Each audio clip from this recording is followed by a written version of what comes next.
नमस्कार दोस्तों, मैं डॉक्टर पंकज आपका अपने YouTube वीडियो में हार्दिक स्वागत करता हूं। आशा करता हूं आप सब लोग स्वस्थ होंगे। दोस्तों, आज हम पुरुषों में होने वाली बहुत ही कॉमन समस्या के बारे में बात करेंगे, जिसको हम बिनाइन प्रोस्टेट हाइपरट्रोफी के नाम से जानते हैं। इसको गदूद का बढ़ना भी बोला जाता है। इस समस्या में क्या क्या लक्षण हमें महसूस हो सकते हैं, और लास्ट में हम बात करेंगे कुछ ऐसी होम्योपैथिक दवाओं के बारे में जिनको अगर आप BPH की कंडीशन में कुछ दिन अच्छे से प्रयोग करते हैं तो आप अपनी समस्याओं से पूरी तरह से ठीक हो सकते हैं। दोस्तों, पहले बात करते हैं हम नॉर्मल प्रोस्टेट के बारे में। दोस्तों, प्रोस्टेट एक ऐसी ग्रंथि है जो केवल पुरुषों में पाई जाती है। ये हमारे ब्लैडर और पेनिस के बीच में सिचुएटेड होती है। ब्लैडर से निकलने वाली जो यूरिन की पाइप होती है वो प्रोस्टेट ग्रंथि से होते हुए पेनिस तक जाती है। दोस्तों, जो प्रोस्टेट ग्लैंड होती है ये एक लिक्विड फ्लूइड को सीक्रेट करती है जो हमारे सीमेन के अंदर जाके मिक्स होता है, और ये फ्लूइड हमारे स्पर्म्स की सेल्स को जिंदा रखने में बहुत इंपॉर्टेंट रोल निभाता है। प्रोस्टेट ग्लैंड का प्रजनन में भी काफ़ी इंपॉर्टेंट रोल रहता है। दोस्तों, अब हम बात करते हैं BPH के बारे में। दोस्तों, ये प्रोस्टेट ग्रंथि का बढ़ना एक बहुत ही कॉमन समस्या है जो पुरुषों में 50 वर्ष के बाद देखने को मिलती है। ये हर दूसरे पुरुष में पाई जाती है। दोस्तों, जैसे जैसे पुरुषों की एज बढ़ने लगती है उनके प्रोस्टेट ग्रंथि के अंदर जो टिश्यूज़ होते हैं उनके अंदर कुछ स्ट्रक्चरल चेंजेस होने लग जाते हैं, जिसकी वजह से उसका वॉल्यूम और उसका मास बढ़ जाता है और बिनाइन प्रोस्टेट हाइपरट्रोफी की कंडीशन पैदा हो जाती है। दोस्तों, जो हमारा ब्लैडर होता है उससे एक यूरिन की पाइप निकलती है जो प्रोस्टेट ग्रंथि के अंदर से होते हुए पेनिस तक जाती है।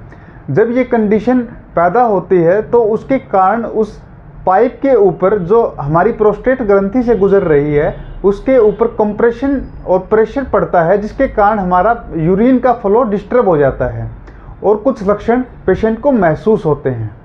इस कंडीशन को बिनाइन प्रोस्टेट हाइपरट्रोफी के नाम से जाना जाता है। दोस्तों, अब हम बात करते हैं बिनाइन प्रोस्टेट हाइपरट्रोफी के कुछ लक्षणों के बारे में। जब ये कंडीशन हमारे शरीर के अंदर महसूस होती है तो पेशेंट को कौन कौन से लक्षण देखने को मिलते हैं। दोस्तों, जो सबसे मुख्य लक्षण होता है वो होता है रात को बार बार पेशाब आना। जिस पेशेंट को प्रोस्टेट बढ़ने की समस्या होती है उसको रात को पेशाब बार बार आता है। पेशेंट को पेशाब का प्रेशर काफ़ी कम महसूस होता है। पेशेंट को पेशाब काफ़ी रुक रुक के आता है। पेशाब रुक रुक के आने का जो कारण होता है वो होता है जब प्रोस्टेट ग्रंथि बढ़ती है तो हमारी पेशाब की नली के ऊपर उसका प्रेशर पड़ता है, जिससे पेशाब का फ्लो प्रॉपर अच्छे तरीके से नहीं हो पाता, जिससे पेशाब रुक रुक के पेशेंट को आता हुआ महसूस होता है। दोस्तों, जो अगला लक्षण होता है वो होता है पेशाब जब पेशेंट शुरुआत में करता है तो उसका फ्लो थोड़ा सा तेज रहता है, लेकिन बाद में वो धीरे धीरे कम होता जाता है। दोस्तों, पेशेंट का जो ब्लैडर होता है वो पूरी तरह से पेशाब से खाली नहीं होता। कुछ न कुछ पेशाब की मात्रा उस ब्लैडर के अंदर प्रेजेंट रहती है। पेशेंट को पेशाब करने के बाद बिल्कुल भी सेटिस्फेक्शन नहीं होता। उसको लगता है जैसे कुछ पेशाब उसकी पेशाब की थैली में बचा हुआ है। जब पेशेंट पेशाब कर लेता है तो पेशाब करने के बाद पेशेंट का पेशाब बूंद बूंद करके आता है। कई बारी पेशेंट को इतना ज़्यादा प्रेशर लगता है जिसकी वजह से वो पेशाब को कंट्रोल नहीं कर पाता और कई बारी पेशाब कपड़ों के अंदर ही निकल जाता है। जब ये कंडीशन ज़्यादा बढ़ जाती है तो काफ़ी पेशेंटों को पेशाब करते समय दर्द की कंडीशन भी महसूस होती है। साथ में कई बारी जलन की कंडीशन भी महसूस होती है। ये कुछ लक्षण होते हैं जो BPH के कारण पेशेंट्स को देखने को मिलते हैं। दोस्तों, अब हम बात करते हैं कुछ ऐसी होम्योपैथिक दवाओं के बारे में जिनको अगर आप अपनी BPH की कंडीशन में कुछ दिन अच्छे से यूज़ करते हैं तो आप अपनी सारी समस्याओं से पूरी तरह से ठीक हो सकते हैं। दोस्तों, जिन दवाओं की आज हम चर्चा करेंगे इन दवाओं को आपको अपने लक्षणों से मैच करके यूज़ करना है। पहली दवा का नाम है सेबल सेरुलेटा मदर टिंचर। दोस्तों, ये एक मुख्य दवा है जो होम्योपैथिक मेडिकल सिस्टम में बढ़े हुए प्रोस्टेट के केसेस में ज़्यादातर यूज़ की जाती है। इस दवा के कुछ लक्षण होते हैं, जैसे पेशेंट को रात को बार बार पेशाब आने की समस्या देखने को मिलती है। पेशेंट अपने पेशाब को होल्ड नहीं कर पाता। पेशेंट को काफ़ी लंबे समय से क्रोनिक गोनोरिया की कंडीशन बनी हुई होती है। पेशेंट बार बार सिस्टाइटिस की कंडीशन को महसूस करता है, जिसके कारण उसके पेशाब में काफ़ी जलन महसूस होती है। पेशेंट को काफ़ी सेक्सुअल वीकनेस भी महसूस होती है। पेशेंट के ऑर्गन्स काफ़ी रिलैक्स्ड रहते हैं, जिस प्रोस्टेट का साइज़ काफ़ी बढ़ गया है।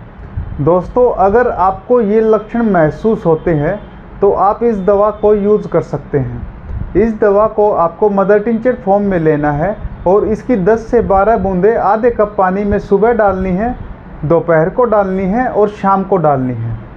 दोस्तों, दूसरी दवा का नाम है ब्राइटा कार्ब 30। दोस्तों, ये भी मुख्य दवा है जो बीपीएस के केसेस में काफ़ी यूज़ की जाती है। दोस्तों, जब ओल्ड एज के अंदर, ज़्यादातर वृद्ध लोगों के अंदर जब बीपीएस की समस्याएं महसूस होती हैं तो इस दवा को प्रयोग किया जाता है। पेशेंट को फ्रीक्वेंट यूरिनेशन की कंडीशन बनी रहती है।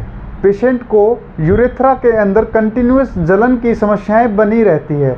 जब पेशेंट पेशाब करता है तो उसको पेशाब करते समय काफ़ी ज़्यादा जलन महसूस होती है। पेशेंट को कुछ मानसिक लक्षण भी देखने को मिलते हैं, जैसे उसकी मेमोरी काफ़ी वीक हो जाती है, याददाश्त में पेशेंट को काफ़ी कमी महसूस होती है। पेशेंट को लॉस ऑफ लिबिडो की समस्या भी महसूस होती है। पेशेंट की सेक्सुअल डिज़ायर काफ़ी कम हो जाती है। पेशेंट ठंड के प्रति काफ़ी सेंसिटिव हो जाता है। हल्की सी ठंड के चपेट में आते ही पेशेंट बीमार हो जाता है। पेशेंट को ठंड बिल्कुल बर्दाश्त नहीं होती। दोस्तों, अगर बीपीएस की कंडीशन में आपको भी ये लक्षण महसूस होते हैं तो आप इस दवा को यूज़ कर सकते हैं। इस दवा को आपको 30 पोटेंसी में यूज़ करना है और इसकी 2 बूंदें डायरेक्ट जीभ के ऊपर सुबह डालनी है, दोपहर को डालनी है और शाम को डालनी है। दोस्तों, तीसरी दवा का नाम है स्टेफिसेग्रिया 30। दोस्तों, इसका भी बीपीएस के केसेस में काफ़ी अच्छा रिजल्ट देखने को महसूस होता है। ये दवा भी काफ़ी ज़्यादा यूज़ होने वाली दवाओं में से एक है। पेशेंट को लगातार अपने ब्लैडर के ऊपर प्रेशर महसूस होता है। पेशेंट जब पेशाब कर लेता है तो उसके बाद भी पेशेंट को ऐसा लगता है जैसे कुछ पेशाब उसकी पेशाब की थैली के अंदर अभी बना हुआ है। पेशेंट को पेशाब करने से पहले, पेशाब करते समय और पेशाब करने के बाद अपनी पेशाब की नली में काफ़ी ज़्यादा जलन महसूस होती है।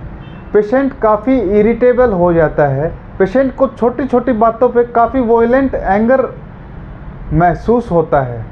दोस्तों, अगर आपको ये लक्षण महसूस होते हैं तो आप इस दवा को यूज़ कर सकते हैं। इस दवा की भी आपको 30 पोटेंसी लेनी है और इसकी 2 बूंदें डायरेक्ट जीभ के ऊपर सुबह डालनी है, 2 बूंदें दोपहर को डालनी है और 2 बूंदें शाम को डालनी है। दोस्तों, चौथी दवा का नाम है कोनियम मैक 30।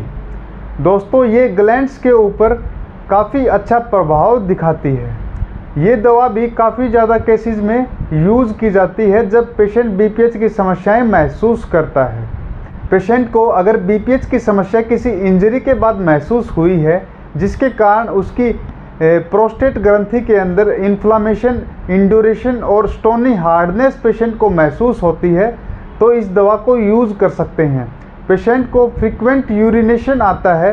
पेशेंट अपने पेशाब को रोक नहीं पाता, जिसके कारण उसको बार बार पेशाब करने जाना पड़ता है, लेकिन पूरी तरह से पेशाब उसका खाली नहीं हो पाता। पेशेंट को काफ़ी ज़्यादा दर्द महसूस होता है।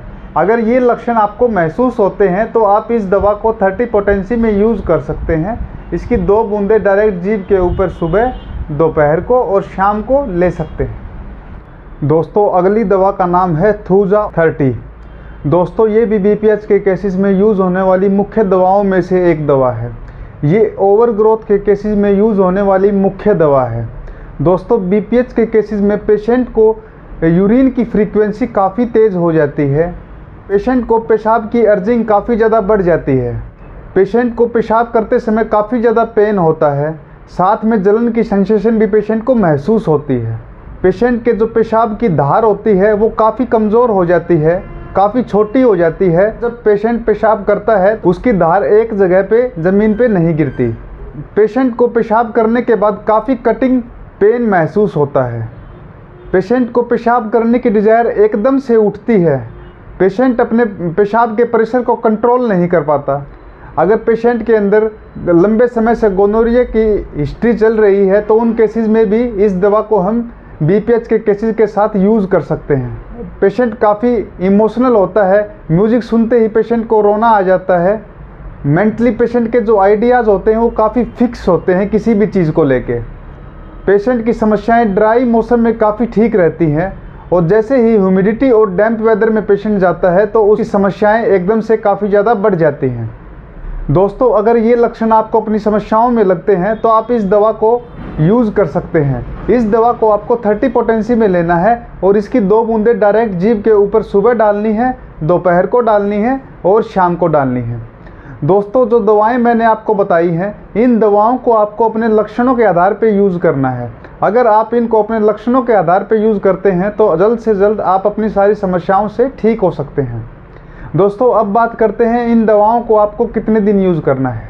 दोस्तों पहले इन दवाओं को आप 1 महीने तक लगातार यूज़ करें, आपको अपनी समस्याओं में काफ़ी रिलीफ महसूस होगा। 1 महीना दवा को यूज़ करने के बाद अगर आपको लगता है कि आपकी समस्याएं पूरी तरह से ठीक हो गई हैं तो दवाओं को धीरे धीरे बंद कर दें।